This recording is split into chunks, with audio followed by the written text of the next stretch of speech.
இந்த டிஷ் வந்து actually 90s கண்டுபிடிச்சது. சரி ஓகே. இந்த டிஷ்ல ரொம்ப இன்ட்ரெஸ்டிங் ஃபேக்ட் என்ன தெரியுங்களா? Very good for the health.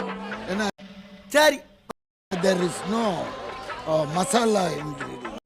சரி ஓகே. எல்லாமே நேச்சுரலா போட்டு சரி டக் டக் டக்னு பண்ணி சாப்பிடலாம். என்ன ஏஜ் குரூப் வேணா சாப்பிடலாம். உடனே டைஜஷன் ஆயிடும். ஓகே சரி. அதுதான் இதுல இருக்கு. சார் எனக்கு ஒரு டவுட், மசாலா இல்ல நீங்களே இப்ப கரம் மசாலா போட்டிருக்கோமே அது மசாலா இல்லையா? டேய் இவன் வேற என்னை ரொம்ப டார்ச்சர் பண்றான்டா. அப்படி சொன்ன